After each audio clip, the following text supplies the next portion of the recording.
اس شادی کے بارے میں کسی کو خبر نہیں، میں نہیں چاہتی کہ یہ بات نرمل کے گھر تک جائے۔ ہاتھ پکڑ کر اسے کھینچتے ہوئے وہ پچھلے دروازے سے اسی گھر سے باہر نکال چکی تھی۔ مریم ہکا بکا اسی دروازے کے باہر کھڑی رہ گئی، سمجھ نہیں آ رہا تھا کہ کیا کرے اور کیا نہیں۔ یوں ہی روتے روتے وہ ننگے پاؤں آگے کی طرف بڑھنے لگی اور اچانک ہی ایک تیز رفتار گاڑی سے ٹکرا کر دھیرے دھیرے آنکھوں کے آگے اندھیرا چھا گیا تھا۔ دولہے والے مہندی کی رسم کر کر جا چکے تھے اور نبیلہ کو صحن کے بیچوں بیچ بٹھا دیا گیا۔ زنی بیگم نے اس کے برابر کرسی سنبھالی تھی جو نبیلہ کی دادی تھی اور اس گھر کی سربراہ تھی۔ چلو بھیا اب سب ڈھول بجانا شروع کرو، پتہ تو چلے کہ شادی والا گھر ہے۔ وہ خود بھی سب کو جمع کر چکی تھی، سارے بڑے ایک طرف بیٹھے تھے، آپس میں مستی مذاق میں مصروف تھے اور بچوں نے انجوائے کرنا شروع کر دیا تھا۔ کوئی گانا گا رہا تھا، کوئی ڈانس کر رہا تھا۔ مریم بھی اپنے بہن بھائیوں کے ساتھ ناچنے گانے میں مصروف تھی کہ اچانک اسے اپنی کمر پر کسی کے ہاتھ لگنے کا احساس ہوا۔ یہ احساس اتنا عجیب تھا کہ اس نے فوراً پلٹ کر دیکھا۔ اس کے پیچھے روشان کھڑا تھا اور وہ بھی ڈانس کرتے کرتے مسکرا رہا تھا۔ مریم کو لگا شاید غلط فہمی میں اس کا ہاتھ ٹچ ہوا ہے، اسی لیے وہ دوبارہ ڈانس کرنے میں مصروف ہو گئی، لیکن اب کی بار روشان جان بوجھ کر اس کے قریب آیا اور سیدھا اس کے سینے سے ٹکرا گیا۔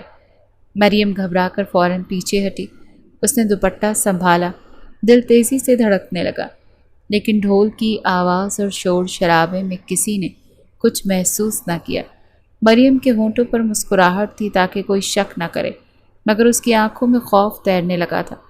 روشان کی نظریں اس پر ہی جمی ہوئی تھیں، بظاہر وہ مسکراتا ہوا رقص کر رہا تھا، لیکن مریم کو یوں لگا جیسے وہ اسے بہت گہری نگاہوں سے دیکھ رہا ہو۔ اس سے پہلے کہ مریم رقص کے دائرے سے باہر نکلتی، زنی بیگم نے فوراً اسے آواز دی، مریم سب سے اچھا ڈانس تم ہی کرتی ہو، کہاں جا رہی ہو؟ چلو بیچ میں آؤ۔ لٹھے دی چادر والا گانا لگاؤ، مریم اس پر بہت اچھے سے ڈانس کرے گی۔ زنی بیگم نے تالیاں بجاتے ہوئے خود ہی حکم دیا تھا اور فرحات نے ڈی جے کا رول ادا کرتے ہوئے فوراً ہی لٹھے دی چادر فل آواز میں چلا دیا تھا۔ پورے صحن میں شور اٹھا، سب تالیاں بجانے لگے اور مریم کو بیچ میں آنے کے لیے زور زور سے پکارا جانے لگا۔ وہ چاہ کر بھی انکار نہ کر سکی۔ قدم سنبھال کر وہ بیچ میں آئی اور جیسے ہی اس نے ڈانس شروع کیا، سب کی نظریں اس پر جم گئیں، لیکن ان سب نگاہوں میں سب سے زیادہ بھاری اور عجیب نگاہیں وہی تھیں جو روشان کی تھیں، جو ڈانس کرتے کرتے بھی ایک پل کے لیے اس سے نظریں نہیں ہٹا رہا تھا۔ تھوڑی سی دیر ہی رقص کرنے کے بعد اس نے فوراً پانی پینے کا بہانہ بنایا اور کچن میں جا کر گہری گہری سانسیں لینے لگی۔ پسینہ ماتھے پر چمک رہا تھا اور دل ابھی تک تیز دھڑک رہا تھا۔ وہ سوچ ہی نہیں پا رہی تھی کہ یہ سب صرف اس کا وہم ہے یا واقعی روشان کی نظریں اس پر کچھ زیادہ ہی رکنے لگی ہیں۔ صحن سے آتی ڈھول کی تھاپ اور قہقہوں کی آوازیں اسے مزید بے چین کر رہی تھی۔ اس نے گلاس بھر کر پانی پیا لیکن گھبراہٹ کم نہ ہوئی۔ وہ دیوار سے ٹیک لگا کر آنکھیں بند کر کے خود کو سنبھالنے کی کوشش کر رہی تھی کہ اچانک اسے قدموں کی چاپ سنائی دی، جیسے کوئی کچن کی طرف بڑھ رہا ہو۔ وہ دوپٹہ درست کر کے کچن سے باہر نکلنے ہی والی تھی کہ روشان اندر داخل ہوا اور اس نے کچن کا دروازہ لاک کر دیا۔ روشان پر نظر پڑتے ہی مریم کے ہوش اڑ گئے۔ روشان بھائی، دروازہ کیوں لاک کیا ہے؟ میں بس ابھی باہر آ ہی رہی تھی۔ جلدی سے سینے پر دوپٹہ سنبھالتے وہ باہر کی طرف بڑھنے لگی، لیکن روشان نے اس کا بازو پکڑ لیا۔ اتنی بھی کیا جلدی ہے، چلی جانا، آج تو تم ویسے بھی قیامت ڈھا رہی ہو اور تمہارے جیسا ڈانس تو شاید پورے خاندان میں کوئی بھی نہیں کرتا۔ روشان نے بازو مضبوطی سے پکڑتے ہوئے اسے اپنا قریب کھینچا تو مریم کے قدم ڈگمگا گئے اور چہرے کا رنگ یکدم زرد پڑ گیا۔ دل دہلا دینے والی گھبراہٹ کے ساتھ اسے احساس ہوا کہ وہ تنہا ہے اور باہر کے شور میں اس کی آواز کوئی نہیں سن سکے گا۔ اس کے ہاتھ پاؤں کپ کپانے لگے۔ روشان اس کے تایا کا بیٹا تھا جو کچھ ہی عرصے پہلے اس گھر میں شفٹ ہوا تھا۔ زنی بیگم کی ہمیشہ سے خواہش تھی کہ ان کے سارے بچے ایک ہی گھر میں رہیں، لیکن روشان کی والدہ شادی کے کچھ ہی عرصے کے بعد جھگڑوں کی وجہ سے اس گھر سے الگ ہو گئی تھی۔ مگر چند ماہ پہلے جب روشان کے والد احتشام صاحب کو ہارٹ اٹیک ہوا تو زنی بیگم نے روتے دھوتے انہیں واپس اسی گھر بلا لیا تھا۔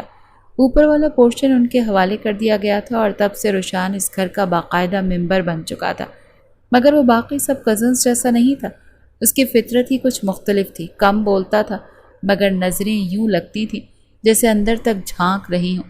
مریم ہمیشہ ہی اس سے دور رہتی تھی۔ اس کی اماں بھی بار بار سمجھایا تھا کہ روشان جوان لڑکا ہے اور اس لیے بلا ضرورت نہ ہی تائی اماں کے پورشن میں جانا، نہ ہی روشان سے فری ہونا۔ مگر آج نبیلہ کی شادی کے موقع پر سب کچھ اتنا بے قابو ہو گیا تھا کہ خود ہی اس کے قریب آ گیا تھا۔ مریم کا دل ڈر سے کانپ رہا تھا۔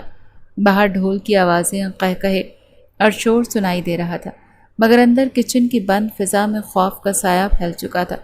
روشان کی نظریں اس کے چہرے پر جمی تھیں اور بازو پر گرفت سخت ہوتی جا رہی تھی۔ مریم کا دوپٹہ بازوؤں سے ڈھلک کر نیچے گر گیا تھا اور بال پورے کاندھوں پر بکھر گئے تھے، لیکن اس کے دونوں بازو روشان کی گرفت میں تھے۔ وہ سیدھی کھڑی نہ رہ سکی اور بے بسی سے لرزنے لگی۔ پلیز روشان بھائی، جانے دے مجھے۔ اس کے ہونٹ کانپ رہے تھے اور آنکھوں سے آنسو بہنے لگے تھے۔ روشان کی آنکھوں میں ایک عجیب سی چمک ابھری۔ خبردار، جو مجھے بھائی کہا تو۔ ایک تو اس گھر میں عجیب تماشا ہے، جس کو دیکھو مجھے بھائی کہتا ہے۔ کیا میں سارے خاندان کی لڑکیوں کا بھائی ہوں؟ وہ اچانک طیش میں آ گیا۔ مریم نے سسکتے ہوئے ہاتھ جوڑے۔ پلیز پلیز جانے دے۔ وہ رو پڑی تھی۔ روشان نے طنزیہ مسکراہٹ کے ساتھ سر جھکا کر کہا، اتنی بھی کیا جلدی ہے؟ اور اگلے ہی لمحوں سے اپنے سینے سے بھینچ لیا، اس کے گال پر ہونٹ رکھ کر چوم لیا۔ مریم کے لیے یہ لمحہ کسی قیامت سے کم نہ تھا، جیسے کسی نے اس کی عزت ہی نوچ لی ہو۔ اس کی چیخ اندر ہی اندر گھٹ گئی۔ اس نے پوری جان سے جھٹکا دیا اور خود کو روشان کی گرفت سے چھڑوانے میں کامیاب ہو گئی۔ وہ پیچھے کو ہٹتے ہی جلدی سے دروازے کی طرف بھاگی، کپ کپاتے ہاتھوں سے کنڈی کھولی اور باہر نکل گئی۔ روشان پرسکون انداز میں دوپٹہ زمین پر پڑا چھوڑ کر تیزی سے کچن سے نکل گیا۔ مریم نے کانپتے ہوئے دوپٹہ اٹھایا، لرزتے ہاتھوں سے کاندھے پر پھیلایا اور دھندلی آنکھوں سے ارد گرد دیکھا، جیسے سب کچھ بدل گیا ہو۔ باہر صحن میں اب بھی وہی شور تھا، قہقہے تھے، تالیاں تھیں، لیکن مریم کی دنیا ایک پل میں اجڑ گئی تھی۔ کچن سے ٹائل سے ٹیک لگا کر وہ نہ جانے کتنی ہی دیر خود کو سنبھالتی رہی، پھر سب کی نظروں سے بچتے ہوئے سیدھی اپنے کمرے میں آ گئی، اور جیسے ہی دروازہ بند کیا تو دل کی ساری گھٹن آنکھوں کے راستے بہہ نکلی۔ وہ اتنی بری طرح روئی کہ اس کے وجود کے ساتھ سسکیاں لرزنے لگیں۔ ایک پل میں ہی اس کی پوری دنیا بدل گئی تھی۔ اپنے ہی گھر میں خود کو غیر محفوظ محسوس کرنے لگی تھی۔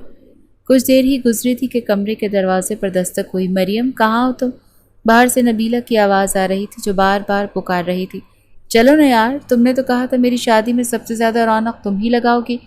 کل تو میری رخصتی ہے، آج آخری رات ہے، ہم دونوں نے مل کر خوب انجوائے کرنا ہے، آ جاؤ نا۔ وہ دروازے کے پاس کھڑی ہوتی ہوئی بھی مسلسل کہہ رہی تھی۔ مریم نے جلدی سے آنسو پہنچے اور بڑی مشکل سے ہمت کر کے دروازہ کھول دیا۔ نبیلہ نے اس کا چہرہ دیکھا تو چونک گئی۔ تم رو رہی تھی کہ کیا ہوا ہے؟ وہ فوراً کمرے کے اندر آ گئی۔ مریم نے نفی میں سر ہلایا اور اس کے گلے لگ کر پھر سے رو پڑی۔ نبیلہ کو لگا شاید وہ اس کی رخصتی کے دکھ میں رو رہی ہے، کیونکہ دونوں نے بچپن سے لے کر جوانی تک ایک ہی گھر میں وقت گزارا تھا اور ہمیشہ ایک دوسرے کی بہترین سہیلیاں رہی تھیں۔ اسی لیے نبیلہ نے اسے تسلی دینا شروع کی۔ زیادہ دور تھوڑی جا رہی ہوں، پپو کا گھر یہیں تو ہے، روز آنا جانا آ جایا کروں گی، تم فکر ہی مت کرو۔ نبیلہ کے سمجھانے پر اس نے آنسو پونچھ لیے تھے، لیکن وہ اسے بتا نہیں سکی تھی کہ چند لمحوں پہلے روشان نے اس کے ساتھ کیا سلوک کیا ہے۔ نبیلہ مریم کا ہاتھ پکڑ کر اسے دوبارہ آنگن میں لے آئی، جہاں زری بیگم بچیوں کے ساتھ ڈھول بجانے اور گانے میں مصروف تھیں۔ نبیلہ نے مریم کو اپنے ساتھ کھڑا کیا اور دونوں ایک دوسرے کے ساتھ ڈانس کرنے لگیں۔ مریم کا دھیان ہرگز بھی اس طرف نہیں تھا، وہ تو بس خوفزدہ نظروں سے ادھر ادھر روشان کو تلاش کر رہی تھی، مگر وہ کہیں نظر نہیں آ رہا تھا۔ ذرا سا مطمئن ہو کر وہ نبیلہ کے ساتھ ڈانس میں شامل ہوئی ہی تھی کہ اچانک اسے ایک بار پھر اپنی ہپ پر کسی کا ہاتھ محسوس ہوا۔ مریم کو اپنی آنکھوں کے آگے اندھیرا چھاتا محسوس ہوا۔ فوراً ہی اس نے گردن موڑ کر دیکھا تو روشان بے باک مسکراہٹ لیے اس کے بالکل قریب کھڑا تھا۔ کافی سارے کزنز ایک ساتھ ڈانس کر رہے تھے، اسی لیے کسی کو یہ محسوس نہیں ہوا کہ روشان نے مریم کے ساتھ کیا حرکت کی ہے۔ اتنے میں اچانک ڈانس کرتے کرتے فری نے روشان کو دھکا دیا اور وہ پوری طرح مریم سے چپک گیا۔ مریم کو تو اپنے تن بدن میں کرنٹ سا دوڑتا محسوس ہوا۔ وہ جھٹکا کھا کر پیچھے ہوئی اور غیر محسوس طریقے سے وہاں سے بھاگتے ہوئے دوبارہ اپنے کمرے میں جا کر بند ہو گئی۔ تھوڑی دیر بعد ڈھول دھماکوں کی آواز بھی بند ہو گئی اور گھر میں سناٹا چھا گیا۔ یقیناً سب سونے کے لیے اپنے اپنے کمروں میں جا چکے تھے۔ مریم کو اطمینان ہوا کہ اب کوئی اسے بلانے نہیں آئے گا۔ لیکن آج جو حرکت روشان نے کی تھی، اگر وہ خاموش رہتی تو اس کی ہمت اور بڑھ جاتی۔ اسی لیے اس نے سوچا کہ شادی ختم ہوتے ہی وہ اپنی ماما کو سب کچھ ضرور بتائے گی۔ اگلے دن بارات تھی، صبح سے ہی گھر میں ہنگامہ شروع ہو چکا تھا۔ جوائنٹ فیملی کی چہل پہل ہی الگ ہوتی ہے، اور اس گھر کا بھی کچھ ایسا ہی عالم تھا۔ کوئی اپنے کپڑے پریس کر رہا تھا تو کوئی سیلون جانے کی تیاری میں مصروف تھا۔ مریم میرے کپڑے پریس کر دو گی؟ زارون نے اپنے کپڑے لا کر مریم کے آگے رکھ دیے اور مسکراتی نظروں سے اسے دیکھا۔ زارون اس کے چچا کا چھوٹا لاڈلا بیٹا تھا۔ وہ 2 بھائی تھے، کوئی بہن نہیں تھی۔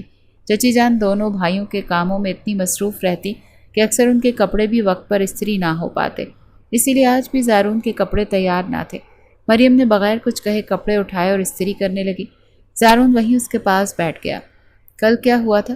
تم سب سے پہلے ہی کمرے میں چلی گئی تھی۔ چہرہ بھی اترا ہوا لگ رہا تھا۔ سب خیریت تو ہے نا؟ زارون بغور اسے دیکھ رہا تھا۔ وہ جانتا تھا مریم ایسی دعوتوں میں کتنا انجوائے کرتی ہے اور ایسے موقعوں پر سب سے آگے آگے ہوتی ہے، لیکن کل اس نے لمحے بھر کو اس کے چہرے کے بدلتے رنگ دیکھ لیے تھے۔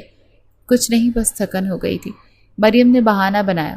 اتنی ہمت نہیں تھی کہ زارون کے سامنے روشان کے حوالے سے کچھ بھی کہہ پاتی۔ ہاں تم لڑکیاں کب سے شادی کی تیاریوں میں لگی ہوئی تھی؟ چلو آج بہن رخصت ہو جائے گی تو ہم سب سکون کا سانس لیں گے۔ زارون نے ہنستے ہوئے کہا ہی تھا کہ نبیلہ مریم کے کمرے میں آ گئی اور اس کے الفاظ سن کر ماتھے پر بل ڈالے۔ تمہیں شرم نہیں آتی ایسی باتیں کرتے ہوئے؟ زیادہ دور تھوڑی جا رہی ہوں، پپو کا گھر یہی ہے، اور یہ کیا تم نے مریم کو اپنی ملازمت سمجھا ہوا ہے؟ اپنے کپڑے خود استری کرو، مریم کو میرے ساتھ جانا ہے۔ نبیلہ نے زارون کو ڈانٹا تو مریم نے حیرت سے اس کی طرف دیکھا۔ مجھے کہاں جانا ہے؟ سیلون جانا ہے، اور کہاں؟ دلہن اکیلی جائے گی کیا؟ کوئی تو ہونا چاہیے نا ساتھ۔ میں وہاں 4 گھنٹے کیا کروں گی؟ تم بھی وہیں سے تیار ہو جانا، چلو نا آپ میرے ساتھ، نبیلہ نے 2 ٹوک انداز میں کہا۔ مریم نے زارون کے کپڑے استری کر کے اسے پکڑائے اور اٹھ کر کھڑی ہوئی۔ ٹھیک ہے چلو، اسے بھی کوئی اعتراض نہیں تھا، اسی لیے وہ دونوں ایک ساتھ سیلون پہنچ گئیں۔ پورے 4 گھنٹے لگے تھے نبیلہ کو دلہن بننے میں، اور اسی دوران مریم بھی سیلون سے ہی تیار ہو گئی تھی۔ دونوں ہی تیار ہو کر بے حد پیاری لگ رہی تھی۔ نبیلہ کی شادی ابراہیم کے ساتھ ہو رہی تھی۔ یہ دونوں کی لو میرج تھی اور اسی لیے نبیلہ کی خوشی ہی الگ تھی۔ وہ تیار ہونے کے بعد ابراہیم کو ویڈیو کال ملا چکی تھی۔ بتاؤ میں کیسی لگ رہی ہوں؟ دوسری طرف سے ابراہیم کھل کر اس کی تعریفیں کر رہا تھا اور مریم ان دونوں کو دیکھ کر مسکرا رہی تھی۔ اسے بھی اپنی زندگی میں ایسی ہی محبت چاہیے تھی جو مکمل اور سچی ہو۔ اس نے ہمیشہ نبیلہ اور ابراہیم کے درمیان ایک خوبصورت اور محبت بھرا پاکیزہ رشتہ دیکھا تھا جو آج مکمل ہونے جا رہا تھا۔ اس نے دل سے نبیلہ کی خوشیوں کے لیے دعا کی تھی۔ گھر پر فوٹو شوٹ تھا، اسی لیے وہ دونوں پارلر سے واپس گھر پہنچی۔ ٹائم زیادہ ہو گیا تھا تو 9 بجنے والے تھے، اسی لیے سب گھر والے انہیں روشان کے حوالے کر گھر چھوڑ کر شادی ہال کے لیے نکل گئے تھے۔ لیکن مریم کو اس بات کی خبر نہیں تھی کہ روشان کو یہ ذمہ داری سونپی گئی ہے کہ فوٹو شوٹ مکمل ہونے کے بعد وہ نبیلہ اور مریم کو لے کر ہال پہنچے گا۔ فوٹوگرافرز کی ٹیم نے روشان کے اوپر والے پورشن میں پورا سیٹ اپ لگا دیا تھا جہاں نبیلہ کا سنگل فوٹو شوٹ چل رہا تھا۔ مریم وہاں کھڑے کھڑے تھک چکی تھی، ایک تو ہائی ہیلز پہنی ہوئی تھی اور اوپر سے شرارہ سنبھل نہیں رہا تھا، پھر اسے واش روم جانے کی ضرورت بھی محسوس ہو رہی تھی۔ اس نے دیکھا نبیلہ مصروف ہے تو اشارے سے اسے بتا دیا کہ وہ نیچے اپنے پورشن میں واش روم کے لیے جا رہی ہے اور پھر واپس آ جائے گی۔ نبیلہ نے اوکے کا سائن دیا اور وہ سیڑھیاں اترتی نیچے آ گئی، اس بات سے بالکل بے خبر کہ روشان گھر کے اندر موجود ہے۔ روشان کسی سے فون پر بات کرتے ہوئے سیڑھیاں چڑھ کر پہلی منزل پر پہنچا تو اس کی نظر اپنے کمرے میں جاتی مریم پر پڑی۔ وہ تو پہلے ہی مریم کی تیاری دیکھ کر دیوانہ ہو چکا تھا، اسی لیے فون بند کر کے جیب میں ڈالتے سیدھا مریم کے پیچھے اس کے کمرے میں داخل ہوا۔ مریم اپنے بیڈ پر بیٹھی اپنے پیروں کو ہائی ہیل سے آزاد کروا رہی تھی تاکہ سکون سے واش روم جا سکے۔ روشان اس کے قدموں میں آ کر بیٹھ گیا اور اس کے پیروں کو چھوتے ہوئے سینڈل کی سٹیپ کھولنے لگا۔ روشان کی حرکت پر مریم میں ایک دم ہوش اڑ گئے۔ وہ گھبرا کر پیچھے ہوئی اور اپنا پاؤں روشان سے چھڑوا لیا۔ آپ یہاں کیا کر رہے ہیں؟ اس کی آنکھوں میں حیرت کے ساتھ ساتھ بے انتہا خوف امڈ آیا تھا۔ تمہاری مدد کرنے آیا ہوں پرنسس، اس ڈریس میں بہت خوبصورت لگ رہی ہو۔ سر سے پاؤں تک اسے غور سے دیکھتے ہوئے روشان نے آہستگی سے اس کے پیروں پر دوبارہ اپنے ہاتھ پھیرے۔ تم روشان بھائی، آپ چلے جائیں یہاں سے ورنہ میں شور مچاؤں گی۔ وہ بستر سے کھڑے ہو کر دیوار سے جا لگی۔ روشان نے پلٹ کر کمرے کے بند دروازے کی طرف دیکھا اور مسکرا دیا۔ وہ دروازہ آہستگی سے لاک کر کے یہاں آیا تھا۔ تمہیں پتہ ہے گھر میں اس وقت کوئی نہیں ہے سوائے نبیلہ اور فوٹوگرافرز کے، اور وہ لوگ فل والیوم پہ گانے چلا کر فوٹو شوٹ کر رہے ہیں، تو تمہاری چیخنے چلانے کی آواز اوپر تک نہیں جائے گی۔ بلا وجہ اپنے گلے کو زحمت معاف رکھو۔ روشان نے اس کے قریب بڑھتے ہوئے اس کے تنہا ہونے کا احساس دلوایا۔ کیوں کر رہے ہو آپ ایسی حرکتیں؟ میں ایک ہی گھر میں رہتی ہوں، آپ کزن ہیں میرے، کیوں آپ کو ہمارے رشتے کا لحاظ نہیں؟ مریم کو اپنی بے بسی کا احساس ہوا تو وہ منتوں پر اتر آئی۔ پلیز جانے دے مجھے۔ ایک تو مجھے سمجھ نہیں آتا کہ یہ تمہیں بات بات پر رونا کیوں آ جاتا ہے۔ ایسا بھی کیا ہوا ہے؟ میں بھی جوان ہوں، تم بھی جوانی کے تقاضے نہیں سمجھتی ہو کیا؟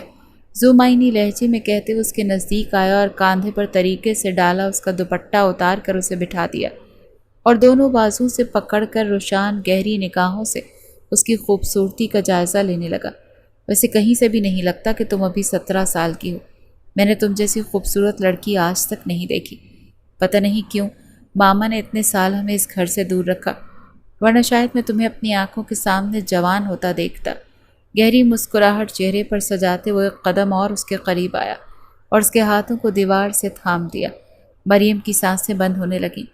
روشان کی تپش زدہ سانسوں سے وہ خود کو جھلستا ہوا محسوس کر رہی تھی۔ روشان بھائی پلیز پلیز خدا کا خوف کریں، میں دادی جان کو سب کچھ بتا دوں گی۔ اس نے آخر میں دادی کے نام کی دھمکی دی، مگر روشان کی ہٹ درمی کم نہ ہوئی۔ شاید تمہیں پتہ نہیں ہے کہ میں ان کا کتنا لاڈلا ہوں، ان کے بڑے بیٹے کی اکلوتی اولاد ہوں میں۔ تمہیں جھوٹا ثابت کر دوں گا اگر تم مجھ پر انگلی اٹھاؤ گی تو۔ اسے اپنے قریب کھینچتے ہوئے روشان نے اس کے بلاؤز کی پچھلی زپ کھینچ دی۔ کچھ بتانے کے قابل رہو گی تو بتاؤ گی نا؟ روشان نے اس کے بلاؤز کو بری طرح نوچا اور بیڈ پر پھینک دیا۔ فوٹوگرافرز کو کم سے کم 1 گھنٹہ اور لگنے والا ہے، اور یہ 1 گھنٹہ میرے لیے تو کافی ہے۔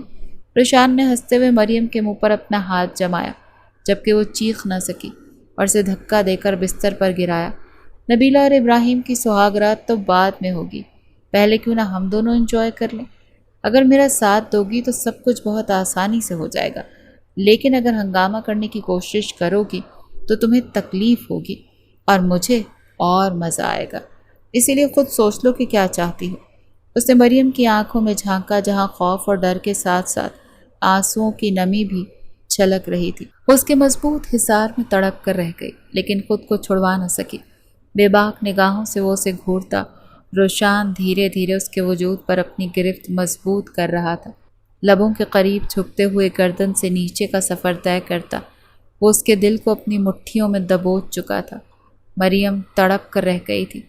بہت نرم ہو تم، بہت خوبصورت بھی۔ روشان کے لبوں سے نکلے جملے اس کے خوف کو اور بڑھا رہے تھے۔ ایک ہاتھ سے اس کے منہ کو دبائے، دوسرے ہاتھ سے وہ اس پر اپنی گرفت سخت کرتا گیا۔ دھیرے دھیرے اس کی انگلیاں سینے سے ہوتی ہوئی کمر تک کا سفر کر گئیں۔ شرارے کی ڈوری ایک جھٹکے سے کھل گئی اور مریم کی بے بسی مزید عیاں ہو گئی تھی۔ اس کے آنسو تھمنے کا نام نہیں لے رہے تھے۔ بالوں کا جوڑا بکھر چکا تھا، زیورات ٹوٹ کر زمین پر گرنے لگے تھے، اور ادھورے وجود کے ساتھ وہ روشان کے ظلم کا شکار ہو رہی تھی۔ مریم کی سسکیاں دم توڑتی جا رہی تھیں۔ وہ بار بار اپنے آپ کو چھڑوانے کی ناکام کوشش کر رہی تھی، لیکن روشان کی گرفت اتنی مضبوط تھی کہ ہلنا بھی مشکل ہو گیا تھا۔ اس کے لب کانپ رہے تھے، آنکھوں سے بہتے آنسو تکیے کو بھگو چکے تھے، مگر روشان کے چہرے پر جنون بھری مسکراہٹ مزید گہری ہوتی جا رہی تھی۔ لمحہ لمحہ مریم کو لگ رہا تھا کہ اس کا وجود ٹوٹ کر بکھر رہا ہو، جیسے اس کی عزت، اس کا اعتماد اور اس کا سکون سب کچھ چھین لیا جا رہا ہو۔ وہ بار بار دل ہی دل میں دعا کر رہی تھی کوئی دروازہ کھول دے، کوئی صدا سن لے، کوئی آ کر اسے اس ظلم سے بچا لے۔ لیکن اوپر فوٹو شوٹ میں موسیقی اور شور اتنا تھا کہ اس کی آہیں کسی کے کانوں تک نہیں پہنچ سکیں۔ وقت جیسے رک گیا اور اس کے وجود پر ہر لمحہ ایک نئی اذیت رقم ہو رہی تھی۔ روشان پوری شدت سے اس کی گہرائیوں میں اتر چکا تھا۔ 45 منٹ کی طویل تکلیف کے بعد روشان اس کے وجود سے دور ہوتے اٹھ کھڑا ہوا اور گنگناتے ہوئے اپنا آپ پہلے کی طرح سنوار لیا۔ آئینے کے آگے سے پلٹ کر اس نے بے بس تکلیف سے کرراہتی مریم پر نظر ڈالی تھی۔ خبردار جو کسی کو اس بارے میں بھنک بھی لگی تو اپنے ہاتھوں سے تمہاری جان لے لوں گا۔ ویسے بھی اگر تم نے کسی کو بتانے کی کوشش کی تو کوئی یقین نہیں کرے گا، اور اگر کوئی یقین کر بھی لے تو مجھ سے زیادہ سزا تمہارے حصے میں آئے گی۔ میں تو گھر چھوڑ کر چلا جاؤں گا، میرے لیے بہت آسان ہے۔ ماما ویسے ہی اس گھر میں نہیں رہنا چاہتی۔ جب میرے کردار پر الزام لگے گا تو وہ خود ہی مجھے یہاں سے لے کر الگ ہو جائیں گی۔ لیکن تم سوچو کہ تمہارا کیا ہوگا؟ تمہاری 2 چھوٹی بہنیں اور بھی ہیں، سب کی زندگی خراب ہو جائے گی۔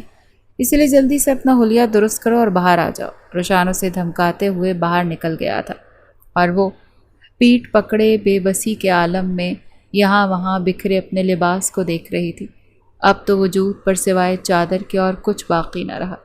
ہر ایک جوڑ تکلیف کر رہا تھا، خاص کر پیٹ میں اتنا درد تھا کہ کھڑا ہونا مشکل تھا۔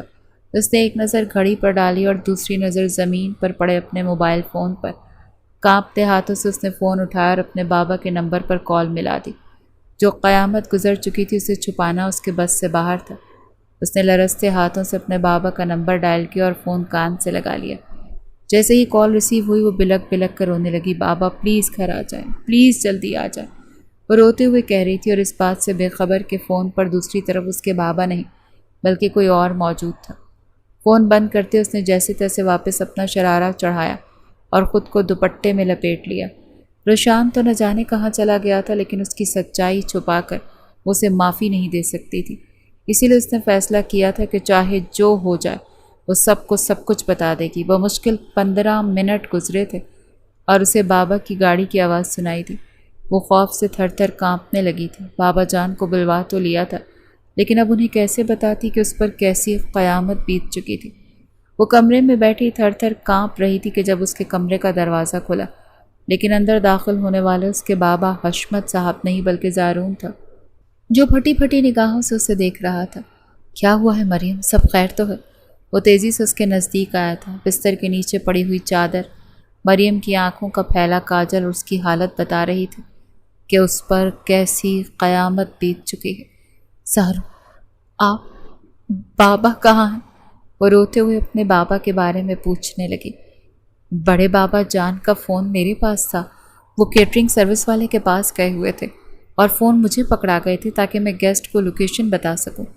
اتنے میں تمہارا فون آیا تو مجھے لگا شاید تم کہیں گر پڑی ہو۔ پہلا خیال مجھے یہی آیا کہ تم زینے سے گری ہوگی۔ تمہارا لباس اور سینڈل میں نے دیکھ رکھے تھے، اسی لیے میں بس ہال کے دروازے سے ہی بنا کسی کو بتائے یہاں آ گیا۔ تمہیں کیا ہوا ہے؟ وہ پھٹی پھٹی نگاہوں سے اسے دیکھتا اس کے قریب آ کر بیٹھا تھا، اور مریم گھبرا کر پیچھے ہوئی تھی۔ مجھے مت چھونا، ہاتھ نہ لگانا۔ وہ جس طرح ڈری تھی زارون کے ہوش اڑ گئے۔ کس نے کیا یہ سب؟ اگلا سوال اس نے یہی پوچھا، اور مریم بری طرح رونے لگی۔ اس سے پہلے کہ ان کے درمیان مزید کوئی بات ہوتی، نبیلہ پیچھے سے اندر داخل ہوئی اور اندر کا منظر دیکھ کر ہکا بکا رہ گئی۔ کیا ہوا ہے مریم؟ اور یہ سب کیا ہے؟ مریم روتے ہوئے نبیلہ کے گلے لگی اور اسے روشان کے بارے میں بتانے لگی۔ زارون نے مٹھیاں بھینچ لی تھیں اور غصے سے بے حال ہو رہا تھا۔ کیسے ممکن ہے یہ کہ روشان یہ سب کچھ کرے؟ ہم ایک ہی گھر میں رہتے ہیں، ایک ہی خاندان، اس گھر کی ہر لڑکی ہماری عزت۔ وہ دیوانہ ہوا زور زور سے چلانے لگا کہ روشان کمرے کے اندر داخل ہوا۔ کب سے باہر ویٹ کر رہا ہوں، تم لوگوں نے چلنا نہیں ہے کیا؟ وہ اتنے نارمل انداز میں کمرے میں آئے کہ نبیلہ حیران رہ گئی، اور زارون بھی لمحے بھر کو ٹھٹکا۔ یہ سب کیا ہے؟ مریم کا یہ حال تم نے کیا؟ اس کے روبرو کھڑا ہو گیا۔ دماغ خراب ہو گیا ہے تمہارا زارون؟ میں باہر ان لوگوں کا کب سے ویٹ کر رہا ہوں، مجھے تو لگا شاید فوٹو شوٹ چل رہا ہے اسی لیے ٹائم لگ گیا۔ تم یہاں کیا کر رہے؟ روشان نے الٹا زارون سے سوال پوچھا اور ایک لمحے کو چپ ہوا۔ میں یہاں جو بھی کر رہا ہوں، تم بتاؤ یہ سب تم نے کیا؟ زارون نے مریم کی حالت کی طرف دیکھا اور نفی میں سر ہلایا۔ میں نہیں جانتا کہ کیا ہوا ہے اور کیا نہیں، لیکن میں نے کچھ نہیں کیا۔ اس نے صاف انکار پر مریم نے نبیلہ کا ہاتھ کس کر پکڑ لیا۔ نبیلہ، یہ سب اسی نے کیا ہے۔ میں واش روم جانے کے لیے آئی تھی اور یہ پیچھے سے اندر آ گیا، اور اس نے میرے ساتھ۔ وہ بلک بلک کر رونے لگی اور زارون نے آنکھیں پھیلائیں۔ زیادہ ڈرامے بازی کرنے کی ضرورت نہیں ہے مریم، تمہارے اور زارون کے بیچ جو کچھ چل رہا ہے وہ اس گھر میں سب جانتے ہیں۔ اچھی طرح پتہ ہے ہمیں کیوں یہ بہانے بنانے سے تمہارے کمرے کے چکر کاٹتا ہے، کبھی استری کروانے، کبھی جوتے پالش کروانے۔ کیوں کہو کہ تم دونوں نے جوانی پر قابو نہیں پایا اور اپنی غلطی اور گناہ کا الزام اب تم دونوں مل کر مجھ پر ڈالنا چاہتے ہو؟ بتاؤ یہ زارون یہاں کیا کر رہا ہے؟ کیوں آیا ہے یہ یہاں؟ یہ تو شادی ہال گیا تھا نا؟ رشان نے بڑی چالاکی سے سارا الزام ان دونوں کو سر ڈال دیا تھا۔ نبیلہ حیران پریشان سی کبھی رشان کو دیکھ رہی تھی تو کبھی زارون کو۔ مریم کی سانس تو سینے میں اٹک گئی تھی۔ زارون کا چہرہ غصے سے سرخ ہوا اور اس نے مٹھی بنا کر ایک مکہ زور سے رشان کے منہ پر دے مارا۔ اس کی ناک پھٹ گئی اور خون بہنے لگا۔ کیا کر رہے ہو تم لوگ؟ نبیلہ کی جان نکل گئی تھی۔ آج اس کی بارات تھی، انہیں اس وقت شادی ہال پہنچنا تھا۔ وہاں سے کال پر کال آ رہی تھی، فوٹو شوٹ میں ویسے ہی وقت لگ گیا تھا اور اب یہاں یہ ہنگامہ کھڑا ہو چکا تھا۔ زارون اپنے بس میں نہیں تھا، وہ دیوانہ وار رشان کو مارتا چلا جا رہا تھا۔ جو لوگ فوٹو شوٹ کے لیے آئے تھے وہ بھی اس کمرے میں پہنچ گئے۔ سب نے ان کا جھگڑا رکوانے کی کوشش کی لیکن زارون نے تو رشان کا حلیہ ہی بگاڑ دیا تھا۔ مجبوراً نبیلہ نے ڈرتے ڈرتے گھر کے بڑوں کو فون کیا۔ زارون، روشان اور مریم تینوں کے ہی والد بچوں کا جھگڑا سن کر دوڑے چلے آئے تھے۔ جوان ہوتے لڑکے جذبات سے پرزور، کوئی بڑا نقصان بھی ہو سکتا تھا، اسی لیے وہ تینوں وہاں پہنچ گئے۔ نبیلہ کے والد مہمانوں کے استقبال کے لیے وہیں رہ گئے۔ ان تینوں نے آ کر جب دونوں لڑکوں کی یہ حالت دیکھی تو حیران اور پریشان رہ گئے۔ کس بات پر جھگڑا شروع ہوا تھا؟ دونوں کو ایک دوسرے سے الگ کرتے ہوئے وہ فوٹوگرافرز کے بھیج چکے تھے تاکہ گھر کی عزت کا مزید تماشا نہ بنے۔ میں بتاتا ہوں آپ کو یہاں کیا ہو رہا ہے۔ روشان نے اپنے کف فولڈ کیے اور ناک سے بہتے خون کو ہتھیلی کی پشت سے رگڑ ڈالا۔ یہ دونوں یہاں رنگ رلیاں منا رہے تھے۔ جب نبیلہ نے پکڑ لیا تو ان دونوں نے سارا الزام مجھ پر ڈال دیا اور اب مریم صاحبہ کا کہنا ہے کہ میں نے ان کی عزت خراب کی ہے۔ اگر میں نے اس کی عزت خراب کی ہوتی تو کمرے میں زارون نہیں بلکہ میں موجود ہوتا، لیکن آپ نبیلہ سے پوچھ لیں میں کہاں تھا اور زارون کہاں۔ دونوں نے اپنے اندر کی آگ بجھا لی ہے اور اب الزام مجھ پر ڈال رہے ہیں۔ وہ تلخی سے بولا، اچھی طرح جانتا ہوں یہ سب مجھ سے اور میری ماں سے نفرت کرتے ہیں۔ ہمارا یہاں کر رہنا انہیں گوارا نہیں، اسی لیے اپنے گناہوں کو میرے سر ڈال رہے ہیں تاکہ مجھے اور میری ماں کو اس گھر سے نکال دیا جائے، لیکن میں خود اپنی ماں کو لے کر یہاں سے چلا جاؤں گا۔ روشان نے غصے سے اپنے باپ کو دیکھا تھا۔ روشان نے بات کو ایسے پلٹا کہ سب ہکا بکا رہ گئے۔ نہیں بڑے بابا، یہ جھوٹ کہہ رہا ہے۔ مریم نے روتے ہوئے صفائی دینی چاہی۔ میں یہاں روم میں آئی تھی تاکہ فریش ہو سکوں، لیکن اس نے پیچھے سے آ کر دروازہ بند کیا اور میرے ساتھ۔ مریم آدھی ادھوری بات کہتے سسک سسک کر رونے لگی۔ نبیلہ نے اب بھی اسے تھام رکھا تھا۔ فی الحال بارات آ چکی ہے مریم، تمہیں ہمارے ساتھ شادی ہال آنے کی ضرورت نہیں ہے۔ میں تمہاری ماں کو بلوا رہا ہوں، تم یہیں رکو۔ نبیلہ کو عزت کے ساتھ رخصت کر دیں، پھر آ کر دیکھتے ہیں کہ کیا معاملہ ہے۔ معاملے کی سنجیدگی کا احساس ہوتے ہی زارون کے والد نے بات کو سمیٹنے کی کوشش کی تھی، جبکہ نبیلہ پریشان سی مریم کو دیکھ رہی تھی۔ میں مریم کو چھوڑ کر کیسے جا سکتی ہوں بڑے بابا؟ اس کی حالت نہیں دیکھ رہے ہو آپ؟ یہ وقت ان سب باتوں کا نہیں ہے۔ نبیلہ کی آواز لرز رہی تھی۔ مریم کی والدہ نفیسہ بیگم کو بلوایا گیا اور انہیں مریم کے پاس چھوڑ دیا گیا۔ وہ تو خود حیران اور پریشان تھی کہ یہ سب کچھ کیا ہوا ہے۔ مریم نے روتے ہوئے انہیں روشان کی حقیقت بتائی تھی۔ انہیں بیٹی کی بات پر اعتبار بھی تھا، لیکن اچھی طرح جانتی تھی کہ روشان کی ماں کی فطرت کیسی ہے۔ وہ پیٹ کر جھگڑا کر کے کسی بھی طرح اپنے آپ کو ہمیشہ صحیح ثابت کروا لیا کرتی تھی، اور اب تو بات ان کے اکلوتے لاڈلے بیٹے کی تھی۔ مریم کو سینے سے لگائے وہ اس کی بربادی پر آنسو بہانے لگیں۔ وہاں شادی ہال میں اس بات کو چھپانے کی کوشش کی گئی۔ پریشان شادی میں شریک نہیں ہوا بلکہ اپنے دوستوں کے ساتھ نکل گیا تھا۔ زارون اپنے کمرے میں بند تھا اور نبیلہ کو گھر کے بڑے اپنے ساتھ شادی ہال لے گئے تھے اور اسے سمجھایا تھا کہ تم سکون سے رخصت ہو جا، یہ معاملہ ہم دیکھ لیں گے۔ لیکن سکون بھلا کہاں تھا؟ وہ جانتی تھی کہ جو کچھ مریم پر گزر چکا وہ قیامت سے کم نہیں تھا۔ ابراہیم کے ساتھ نبیلہ رخصت ہو کر جا چکی تھی۔ سب لوگ واپس اپنی اپنی گاڑیوں میں گھر آئے تھے۔ گاڑیوں کی آواز سن کر مریم کا دل دھک دھک کرنے لگا تھا۔ جانتی تھی کہ اب بڑوں کی پنچایت بیٹھے گی اور نہ جانے کس کے حق میں فیصلہ سنایا جائے گا اور کس کے خلاف۔ ڈرو مت مریم، میں ہوں تمہارے ساتھ۔ نفیسہ بیگم مریم کے سر پر ہاتھ پھیرتے اسے تسلیاں دے رہی تھی کہ کمرے کا دروازہ زور سے کھلا اور اندر روشان کی ماں زرینہ بیگم غصے سے بھری ہوئی داخل ہوئی۔ واہ بھئی واہ، خوب ڈرامہ رچایا جا رہا ہے یہاں۔ ان کی آنکھوں میں آگ جل رہی تھی۔ گھر آتے ہی انہیں معاملے کی پوری طرح بھنک پڑ گئی تھی، اسی لیے وہ سیدھے مریم کے کمرے میں گھسی چلی آئی تھی۔ میرے بیٹے پر الزام لگا رہی ہو؟ شرم نہیں آئی تمہیں؟ منہ توڑ دوں گی تمہارا اگر اپنی زبان سے میرے بیٹے کا نام بھی لیا تو۔ زرینہ کا انداز ایسا تھا جیسے وہ مریم کو جلا کر راکھ کر دے گی۔ زرینہ بس کرو اور اپنی زبان بند رکھو۔ تمہیں اندازہ بھی ہے کہ تمہارے بیٹے نے کیا کیا ہے؟ اس نے میری بیٹی کو برباد کر دیا ہے۔ چپ ہو جاؤ نفیسہ، زرینہ بیگم نے چیختے ہوئے کہا۔ میرا بیٹا معصوم ہے۔ اس گھر میں ہمیشہ ہم ماں بیٹے کو برا ہی سمجھا گیا ہے، کسی کو ہماری عزت کی پرواہ نہیں ہے۔ اب تم دونوں ماں بیٹی مل کر میرے بیٹے کو بدنام کر رہی ہو۔ اچھی طرح جانتی ہوں تمہیں۔ ہمارا یہاں آنا، یہاں رہنا برداشت نہیں ہوا نا، اسی لیے اپنی بیٹی کو استعمال کرتے ہوئے ہمیں اس گھر سے نکالنا چاہتی ہو۔ لیکن میں تمہاری یہ سازش کبھی کامیاب ہونے نہیں دوں گی۔ اب تمہیں ڈنکے کی چوٹ پر اس گھر میں رہوں گی، اور تم اور تمہاری بیٹی میرا کچھ نہیں بگاڑ سکو گے۔ زرینہ بیگم کو پوری طرح ضد چڑھ گئی تھی۔ مریم نے روتے ہوئے زرینہ بیگم کو دیکھا تھا، جن کے چہرے پر سوائے غصے کے اور کچھ نہیں تھا۔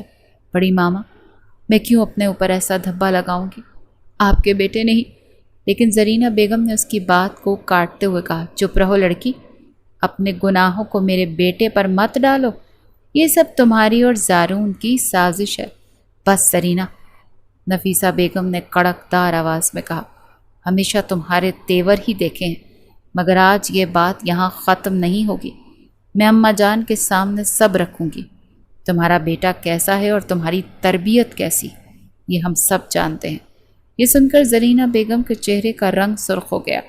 میرے بیٹے کی تربیت کے بارے میں تم کچھ بھی کہو، کتنے ہی الزام کیوں نہ لگاؤ، لیکن یاد رکھنا آخر میں بدنامی تمہاری بیٹی کی ہی ہوگی۔ ہمارا بیٹا تو پھر بھی بچ نکلے گا، معاشرہ انگلیاں مریم پر ہی اٹھائے گا۔ سوچ لو کہ تم کیا چاہتی ہو۔ طنزیہ مسکراہٹ کے ساتھ انہوں نے نفیسہ بیگم کو دھمکایا تھا۔ مریم کی سسکیاں اور تیز ہو گئی تھیں۔ زارون دروازے پر کھڑا یہ سب سن رہا تھا۔ اس کی مٹھیاں بھینچی ہوئی تھیں۔ وہ آگے بڑھا اور قرایا، بس بہت ہو گیا بڑی ماما، اگر آج آپ نے اپنے بیٹے کو نہ روکا تو میں قسم کھا کر کہتا ہوں ایک دن واقعی آپ کو بہت پچھتانا پڑے گا۔ نفیسہ بیگم نے اس کے سینے پر ہاتھ مارتے اسے پیچھے دھکیلا تھا اور کمرے سے نکلتی ہوئی نیچے والے پورشن میں بڑھتی چلی گئی تھی۔ ساتھ ہی ساتھ ان کی چیخوں پکار سے پورا گھر گونجنے لگا تھا۔ نفیسہ بیگم اور مریم سے زیادہ وہ ہائے ہائے کر رہی تھی۔ زری بیگم دل تھامے بیٹھی تھی اور پریشانی سے وہ سب کچھ سن رہی تھی جو ان کے بیٹے انہیں بتا رہے تھے۔ یہ کیسے ممکن ہے؟ روشان ایسا کر ہی نہیں سکتا۔ انہوں نے فوراً انکار میں سر ہلاتے بڑے پوتے کی طرفداری کی تھی، جیسے وہ بہت چاؤ سے اسے اس گھر میں واپس لائی تھی۔ یہی تو میں کہہ رہی ہوں اماں جان، آپ کی منجلی بہو الزام لگا رہی ہے ہم پر۔ اپنی بیٹی کے ساتھ مل کر وہ روشان کو بدکار ثابت کرنا چاہتی ہے تاکہ آپ ہمیں دھکے مار کر اس گھر سے نکال دیں۔ اسی لیے میں یہاں واپس نہیں آنا چاہتی تھی، جانتی تھی کہ یہاں کوئی مجھے چین سے نہیں رہنے دے گا۔ اگر آپ حکم دیں گی تو میں خود روشان کو لے کر یہاں سے ہمیشہ کے لیے چلی جاؤں گی، لیکن یہ بات یاد رکھیے گا کہ میرا بیٹا بے گناہ ہے۔ نفیسہ کی چالاکیوں کو میں اچھی طرح سے سمجھتی ہوں۔ بلا کر لاؤ نفیسہ اور مریم کو۔ زری بیگم نے بڑے بیٹے کو حکم سنایا تھا، اور ساتھ ہی ساتھ وہ اس معاملے پر سوچ بچار کر رہی تھی۔ زارون کو بھی بلوا لیا گیا تھا۔ تھوڑی دیر بعد پنچایت بیٹھی اور سارے بڑوں کے بیچ میں زارون اور مریم بھی موجود تھے، جبکہ روشان تو دوستوں کے پاس سے واپس لوٹا ہی نہیں تھا۔ روشان کو بلواؤ تاکہ اکٹھے سب سے بات ہو سکے۔ زری بیگم نے سختی سے روشان کو بلانے کی ہدایت کی تو زرینہ بیگم پل بھر کے لیے ٹھہر گئی۔ وہ روشان کے بغیر ہی سارے معاملے کو ختم کرنا چاہتی تھی۔ جانتی تھی کہ ان کا بیٹا جذباتی بھی ہے اور غلط راہ کا مسافر بھی، مگر زری بیگم کے حکم پر اسے بھی بلوا لیا گیا تھا۔ روشان واپس آیا تو ڈھٹائی سے سب کے سامنے کھڑا ہو گیا۔ میں نے کچھ نہیں کیا، چاہیں تو کل نبیلہ سے پوچھ لیں۔ اس نے خود ان دونوں کو کمرے میں ایک ساتھ دیکھا تھا اور نام سارا مجھ پر ڈال دیا۔ چہرے پر معصومیت سجائے وہ اپنی بات پر قائم تھا۔ کتنے جھوٹے ہو تم روشان، سب کچھ کر کے مکر گئے۔ مریم نے ٹوٹے بکھرے لہجے میں اسے للکارا تھا۔ میں نے کچھ نہیں کیا، خبردار جو مجھ پر الزام تراشی کی تھی۔ اس نے مریم کی آنکھوں میں آنکھیں ڈال کر پھر انکار کیا تھا۔ اتنے ہی سچے ہو تو کھاؤ قسم، پڑھو کلمہ اور کہہ دو کہ ہم جھوٹے ہیں اور تم سچے۔ تم نے کچھ نہیں کیا، تم قصوروار نہیں۔ مریم نے اپنے طور پر بہت بڑی بات کہی تھی۔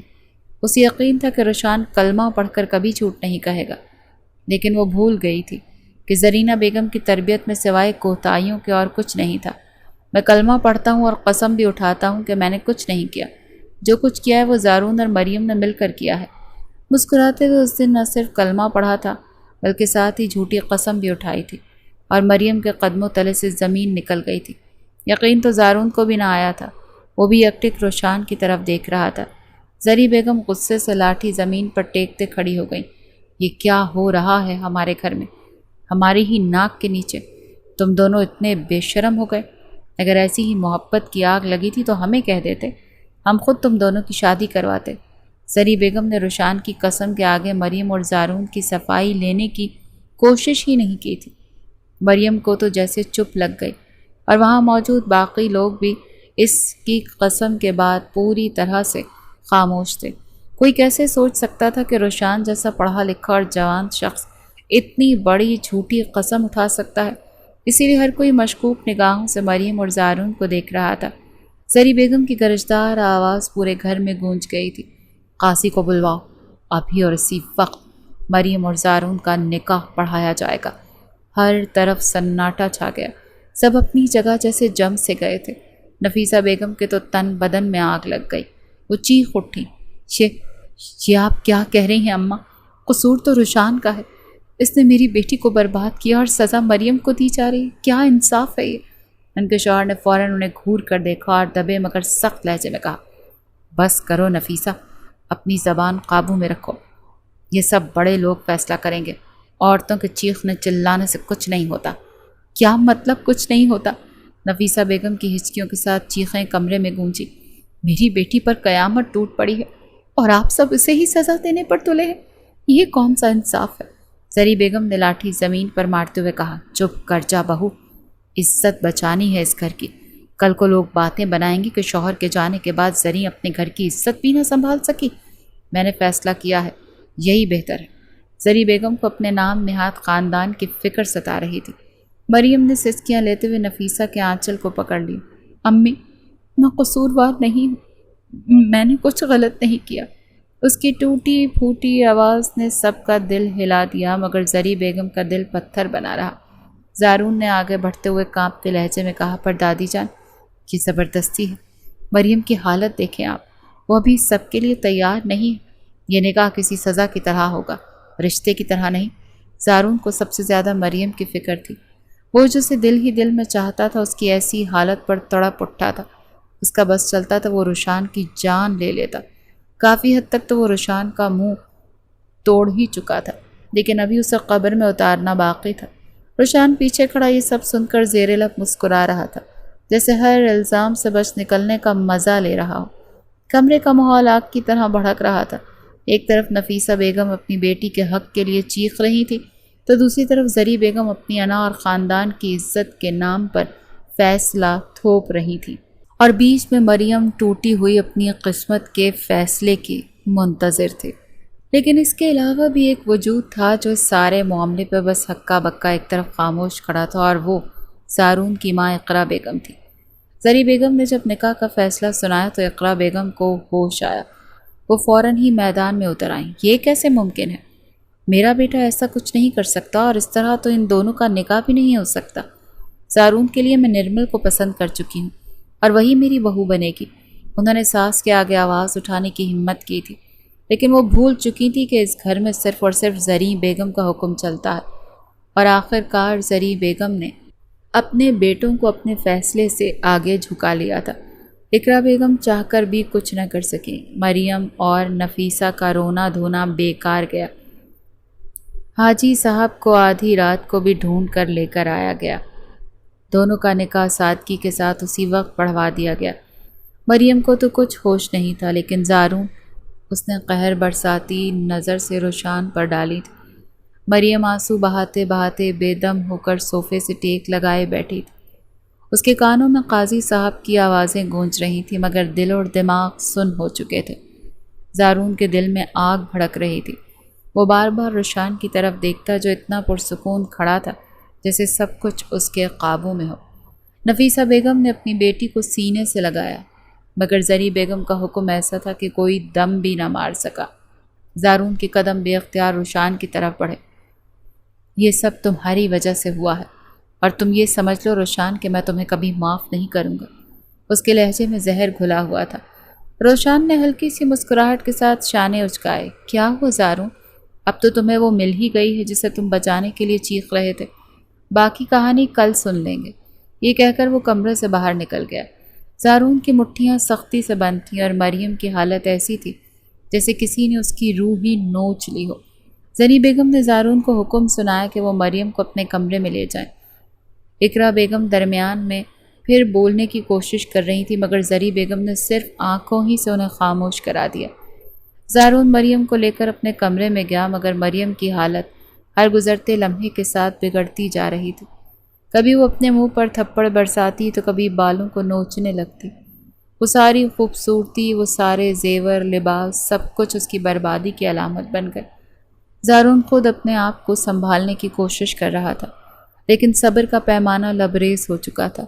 مریم کبھی روشان کو برا بھلا کہتی تو کبھی خود کو کوسنے لگتی۔ ہزاروں نو سے سنبھالنے کی کوشش کر رہا تھا۔ جیسے ہی زارون نے اس کا ہاتھ پکڑا اور بھی بری طرح رونے لگی۔ پلیز ہاتھ نہ لگائیں مجھے، مت چھوئیں، ناپاک ہوں میں۔ اپنے ہی منہ پر تھپڑ برساتی مریم زارون کا دل بھی دکھا گئی۔ مریم پلیز، کیا کر رہی ہو؟ اس نے آگے بڑھ کر مریم کے ہاتھوں کو پکڑ کر اپنے لبوں سے لگایا تھا، لیکن اس کی اس حرکت پر وہ ایک دم ہی گھبرا کر پیچھے ہٹی تھی اور پھر شاور کے نیچے جا کر کھڑی ہو گئی تھی۔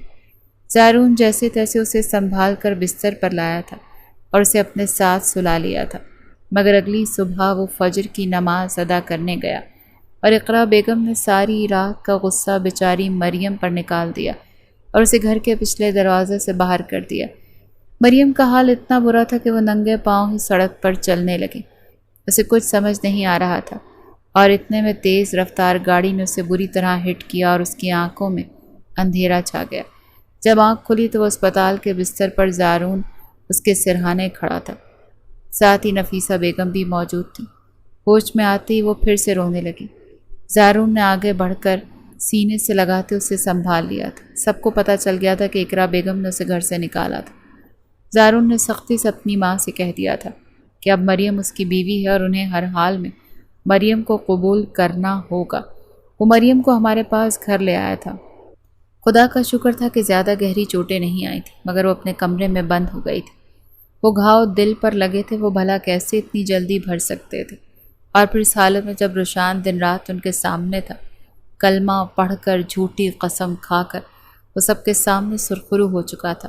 یہی بات مریم کو پل پل کچوکے لگا رہی تھی۔ وہ جائے نماز بچھاتی تو سجدوں میں جا کر گھنٹوں آنسو بہاتی، انصاف کی دعائیاں کرتی۔ زارون گھر کے بڑوں کی وجہ سے مجبور ہو کر خاموش تھا، لیکن ایک ہی چھت کے نیچے روشان کے ساتھ رہنا بہت مشکل ہو رہا تھا۔ اسی لیے اس نے فیصلہ کیا اور مریم کو لے کر علیحدہ گھر میں شفٹ ہو گیا۔ زری بیگم نے کافی ہنگامہ کھڑا کیا۔ وہ ہمیشہ سب کو ایک ہی چھت کے نیچے رکھنا چاہتی تھی، لیکن اب یہ ممکن نہیں رہا تھا۔ دھیمے دھیمے وقت گزرنے کے ساتھ ساتھ مریم کے زخم مندمل ہونے لگے تھے۔ زارون کی محبت نے اس کی ہر تڑپ کو مٹا دیا تھا۔ مریم اور زارون کی شادی کو 6 مہینے گزر چکے تھے اور ان 6 مہینوں میں آہستہ آہستہ مریم نے اس رشتے کو قبول کر لیا تھا۔ زارون تو پہلے ہی دن سے اسے اپنی حقیقت سمجھ کر نبھا رہا تھا۔ نبیلہ نے کئی بار ان کے گھر چکر لگائے۔ ایک وہی تھی جو ان دونوں پر یقین کرتی تھی، ایک وہی تھی جسے اس بات کا پورا بھروسہ تھا کہ قصوروار زارون نہیں بلکہ روشان ہے، لیکن گھر والوں کو اب تک اس سچائی پر یقین نہیں آیا تھا۔ ہر ایک کے دل میں شکوک و شبہات کی دیواریں کھڑی تھیں اور مریم ہر دن اس بوجھ کے ساتھ جی رہی تھی کہ اس کی زندگی کا فیصلہ کسی اور کی غلطی کی سزا کے طور پر سنایا گیا تھا۔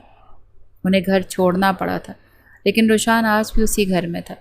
مریم کے لیے سب سے بڑی اذیت تھی کہ جس نے اس کی زندگی برباد کی، وہ آج بھی سب کی آنکھوں کا تارا بن کر ان کے بیچ میں جی رہا تھا۔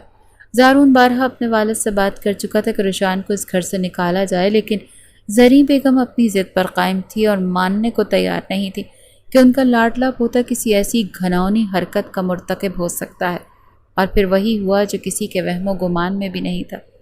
روشان اپنی گھٹیا عادت سے مجبور ہو کر نبیلہ کی چھوٹی بہن شرمین کی عزت پر ہاتھ ڈالا، لیکن اس بار وہ رنگے ہاتھوں پکڑا گیا، اور اسے پکڑنے والا کوئی اور نہیں بلکہ خود زری بیگم اور مریم کی والد تھے۔ سارا گھر ایک دعوت میں گیا ہوا تھا، مگر امتحانات کی وجہ سے شرمین گھر پر ہی رک گئی تھی۔ روشان کو یہ بات معلوم تھی، اسی لیے وہ سب سے پہلے بہانہ بنا کر اکیلا ہی دعوت سے لوٹ آیا۔ لیکن قدرت کو کچھ اور ہی منظور تھا۔ اتفاق سے زری بیگم کی طبیعت بگڑ گئی اور وہ اپنے بڑے بیٹے کے ساتھ جلدی واپس آ گئی۔ جیسے ہی گھر میں داخل ہوئیں تو شرمین کی خوف سے بھری چیخیں پورے ماحول میں گونج اٹھیں۔ دونوں گھبرا کر اس کے کمرے کی طرف دوڑے اور جو منظر وہاں دیکھا اس نے ان کے ہوش اڑا دیے۔ ان کا لاڈلا بیٹا، ان کی آنکھوں کا تارا، ان کے خاندان کا فخر شرمین کی عزت کو تار تار کرنے کی کوشش کر رہا تھا۔ زری بیگم کا غرور، ان کی ساری زندگی کا مان، لمحوں میں زمیں بوس ہو گیا۔ غصے اور غم کے طوفان میں وہ خود روشان پر ٹوٹ پڑی۔ تھپڑ پر تھپڑ اس کے منہ پر جڑنے لگی، مگر بجائے شرمندہ ہونے کے روشان نے الٹا اپنی دادی کو ہی ذلیل کرنا شروع کر دیا، اور غصے کے عالم میں یہ اعتراف بھی کر ڈالا کہ مریم کی عزت پر داغ لگانے والا بھی وہی تھا۔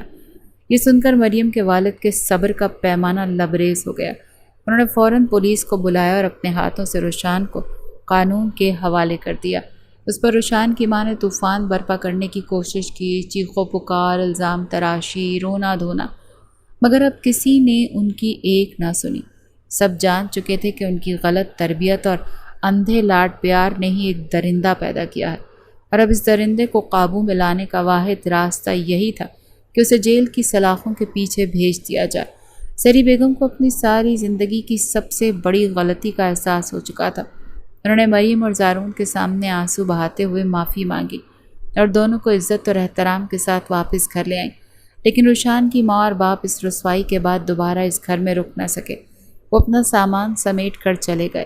روشان کو بھی کچھ دنوں میں ضمانت پر رہائی مل گئی، مگر جب یہ خبر آئی کہ وہ بلڈ کینسر جیسے موذی مرض میں مبتلا ہے تو پورے گھر میں ایک بھونچال آ گیا۔ ہر کسی کی آنکھیں نم تھیں اور ہر کوئی تڑپ گیا تھا، مگر حیرت انگیز طور پر مریم کے دل میں ذرا بھی درد نہ اٹھا۔ وہ بس خاموشی سے اپنے کمرے میں بیٹھی رہی۔ شام کو زارون آفس سے لوٹا تو مریم کو یوں سوچوں میں گم دیکھ کر مسکرا اٹھا۔ وہ اس کے قریب آ کر بیٹھ گیا۔ کیا بات ہے؟ کہاں کھو گئی ہو؟ مریم نے آہستہ سے نظر اٹھائی۔ بس یہی سوچ رہی ہوں کہ لوگ خدا کا خوف کیوں نہیں کرتے، جھوٹی قسمیں کھانے سے ڈرتے کیوں نہیں؟ کیا انہیں یہ خیال نہیں آتا کہ جب پکڑ ہوگی تو وہ کہاں جائیں گے؟ شاید روشان کے ساتھ جو کچھ ہوا وہ اس جھوٹی قسم کی سزا۔ زارون نے گہری سانس لی اور کاندھے اچکا دیے۔ شاید تم ٹھیک کہہ رہی ہو، انسان اپنے اعمال کی سزا ضرور پاتا ہے۔ جو بھی جھوٹی قسم اٹھائے گا کبھی نہ کبھی پچھتائے گا۔ مریم نے خاموشی سے سر ہلا دیا۔ زارون نے اس کے قریب آ کر اسے گلے سے لگا لیا اور محبت سے اس کے ماتھے کو چومتے ہوئے کہا، آئی لو یو مائی ڈیئر۔ اس ایک جملے نے مریم کی ساری اداسی کو مٹا دیا۔ وہ جو کبھی ٹوٹ کر بکھر گئی تھی اب آہستہ آہستہ جوڑنے لگی تھی۔ زارون اور مریم ایک دوسرے کے ساتھ خوشیوں کے سفر پر گامزن ہو گئے تھے۔ وقت کے ساتھ ساتھ اقرا بیگم نے بھی ان کے رشتے کو قبول کر لیا تھا۔ سب کچھ ٹھیک ہو گیا تھا، جبکہ روشان بلڈ کینسر جیسی بیماری سے جنگ لڑ رہا تھا۔ شاید یہی قدرت کا فیصلہ تھا۔ ہر کوئی اپنے کیے کا انجام بھگتتا ہے۔